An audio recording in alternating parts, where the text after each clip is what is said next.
नमस्कार दोस्तों, आप सभी का स्वागत है हमारे चैनल प्रज्ञान संस की क्लासेस में। आज हम रचकटी के पंचम अंक को पढ़ते हैं। तो पंचम अंक का नाम है दुर्दन, जिसमें कुल 52 श्लोक हैं।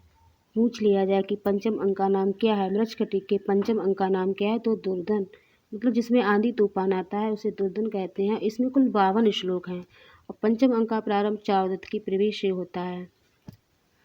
चारुदत्त कहते हैं, आसन पर बैठे हुए चारुदत्त कहते हैं कि असमय ही दुर्दन उमड़ रहा है। तो वो बोलते हैं, अकालिकम सपदि दुर्दनम अंतरिक्षम उत्कंठस्तस्य हृदयम च समम रुणद्धि। कि असमय का दुर्दन मतलब घना अंधकार और वर्षा शीघ्रता से आकाश और उत्कंठित विरही के हृदयों को साथ साथ आच्छन्न कर रहा है, ऐसा ये दुर्दन उमड़ रहा है। उसी टाइम जो विदूषक होता है वो बसंत सेना के यहाँ से लौट के आता है। तब वो वेश्याओं के बारे में कहता है कि वेश्याएं तो जूते के अंदर प्रविष्ट हुए कंकड़ के समान फिर दुख से निकाली जाती हैं। वो कहता है कि जो वेश्याएं होती हैं उसी प्रकार बड़े दुख से निकाली जाती हैं। जिस प्रकार जूते के अंदर कोई कंकड़ पहुंच जाए तो बड़े दुख से निकाला जाता है, उसी प्रकार ये वेश्याएं बड़ी दुख से निकाली जाती हैं। इसीलिए इस वेश्याओं का साथ छोड़ देना चाहिए, ऐसा विदूषक चारुदत्त से कहता है।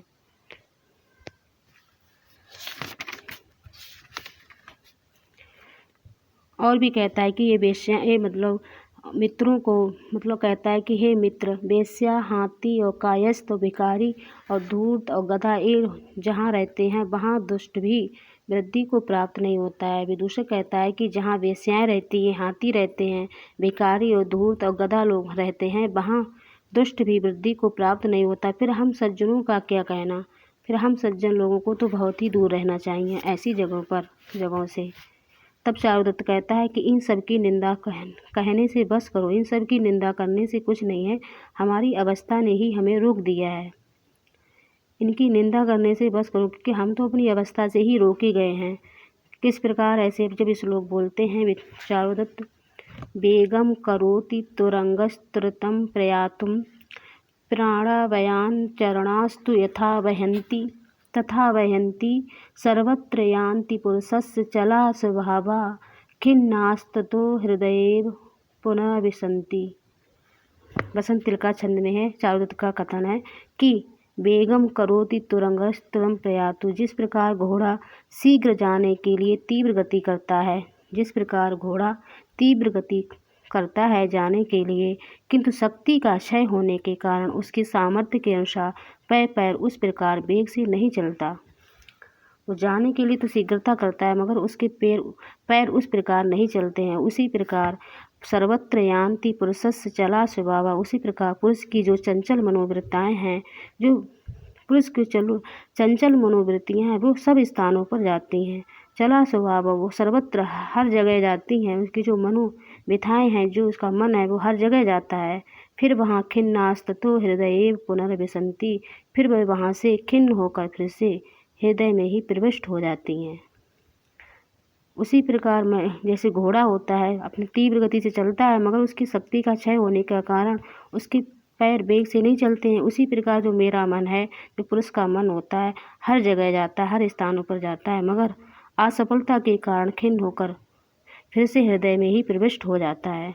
तभी चारुदत्त कहते हैं कि उसी प्रकार जो सामर्थ्य भाव से बसंत सेना को प्राप्त करने की मेरी इच्छा है, वो मन में ही रह गई। क्योंकि मेरी इच्छा है बसंत सेना को प्राप्त करने की, मगर मैं निर्धन हूँ, इसीलिए क्योंकि वो वेश्या है। वेश्या तो धन से प्रविष्ट होती, धन से हृदय में प्रविष्ट होती, मगर हमारे पास धन नहीं है, इसीलिए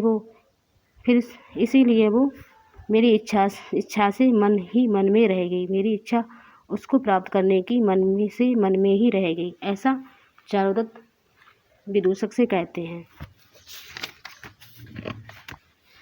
नवा श्लोक है पंचम अंक का, ये भी चारुदत्त के द्वारा बोला गया है कि यस्यार्थस्तस्य सा कांता धनहार्यो हासो जना, कि जिसकी संपत्ति है उसी की वह कामनी है। कांता मतलब कामनी है, क्योंकि ये बसंत सेना धन से बस में करने योग्य है, कि जिसकी संपत्ति है उसी की ये कामनी है, उसी की ये बसंत सेना वेश्या जो है वो उसी की कामनी है, क्योंकि ये जन धन से ही बस में करने योग्य है। ये जो गणिका है ये धन से बस में करने योग्य है, ऐसा चारुदत्त कहते हैं।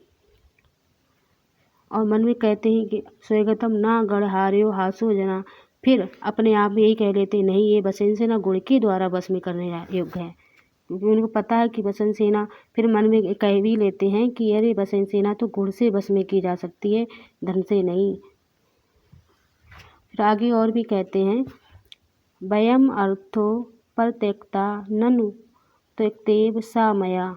चारुदत्त कहते हैं कि संपत्ति ने हमें त्याग दिया, कि जो संपत्ति है वयम अर्थो मतलब जो संपत्ति ने हमें प्रत्यक्षता त्याग दिया है, त्यक्तेव सा मया, ऐसी इसीलिए वो मेरे द्वारा बसंत सेना त्याग दी गई है। जिस प्रकार संपत्ति ने हमें त्याग दिया, इसीलिए मैंने उस बसंत सेना को त्याग दिया, क्योंकि बसंत सेना वो सोचता है कि मेरे पास धन ही नहीं है तो बसंत सेना मेरे पास कैसे रहेगी, इसीलिए संपत्ति ने हमें त्याग दिया और हमने बसंत सेना को त्याग दिया।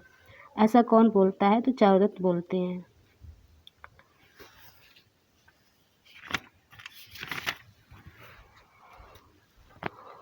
कामो वामा इत, ऐसा काम उल्टा होता है, वो कौन कहता है? विदूषक। ये पूछा जाता है कामो वामा इत किसका कथन है? विदूषक का। किस अंक में है? तो पंचम अंक में। बसंत सेना का संदेश लेकर कौन आता है? कुंभीलक। बसंत सेना का संदेश लेकर कुंभीलक आता है कि पंचम अंक में, कि कुंभीलक कहता है कि बसंत सेना आ गई है चारुदत्त से मिलने के लिए। सो बस संदेश लेकर आता है कुंभीलक, उसी के लिए चारुदत्त पुरस्कार में अपनी उत्तरीय देते हैं, दुशाला मतलब साल देते हैं।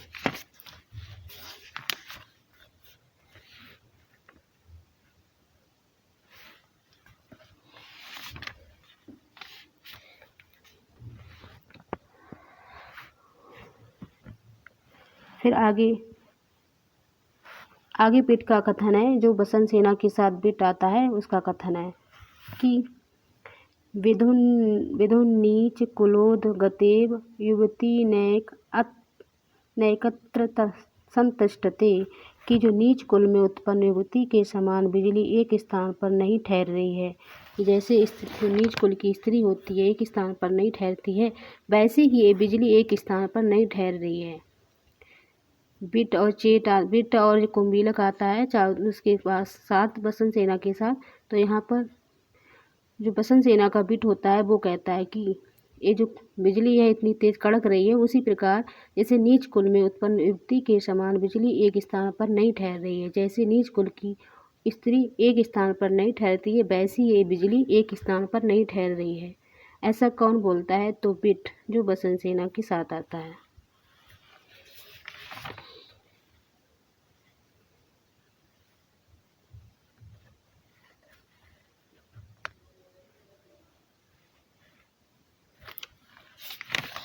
अगला श्लोक है जो बसंत सेना द्वारा बोला गया है। जो सना दुर्लभ भृतु केव बनिता प्रोत्सारे मेघ हरिता, कि जो निर्मल है पति जिसका, भर्तु एव ना जिसका पति निर्मल है पति जिसका, ऐसी स्त्री के समान चांदनी का मेघों ने बलपूर्वक हरण कर लिया है। कि निर्मल है पति जिसका, ऐसी स्त्री के समान चांदनी का मेघों ने बलपूर्वक हरण कर लिया। ये बोला, पूछा जाए किसने बोला? ये बसंत सेना ने बोला है कि जो निर्मल है पति जिसका, ऐसी स्त्री के समान चांदनी का मेघों ने बलपूर्वक हरण कर लिया है।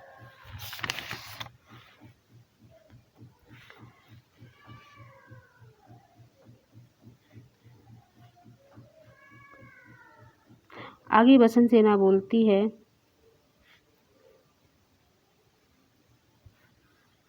कि द्रवीभूतम मन्ये पतति जल रूपेण गगनम।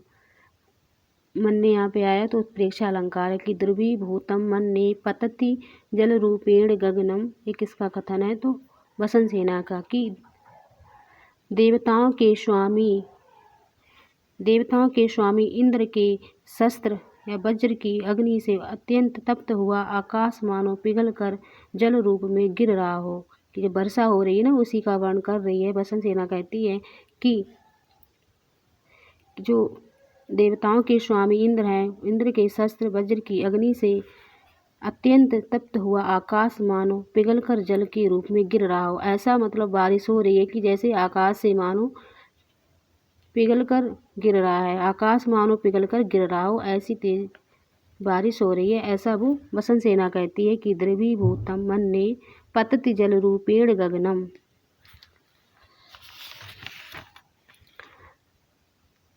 आगे बोलती है बसंत सेना,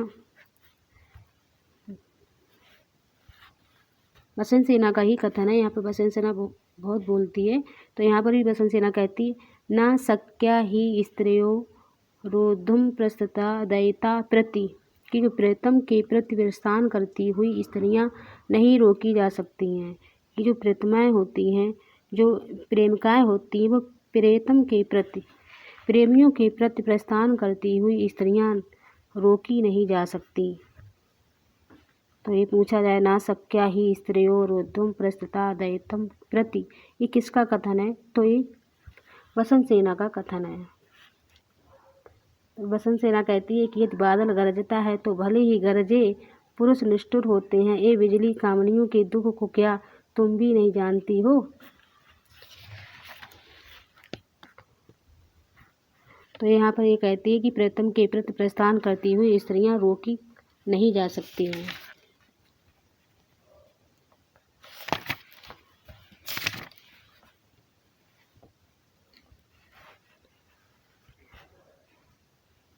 ये 43वां श्लोक है, पंचम अंक का, जो चारुदत्त के द्वारा बोला गया है कि का श्रद्धास्यति भूतार्थम सर्वो माम तुलस्यति संकनिया ही लोके अस्मन् निष्प्राप्तपा दरिद्रता। ये पूछा जाता है, संकनिया ही लोको अस्मन् निष्प्राप्ता दरिद्रता, कि चारुदत्त कहते हैं ना लज्जापूर्वक मुस्कुराकर कि बसंत सेना देखो देखो, वास्तविकता पर कौन विश्वास करेगा। वो कहते हैं ना,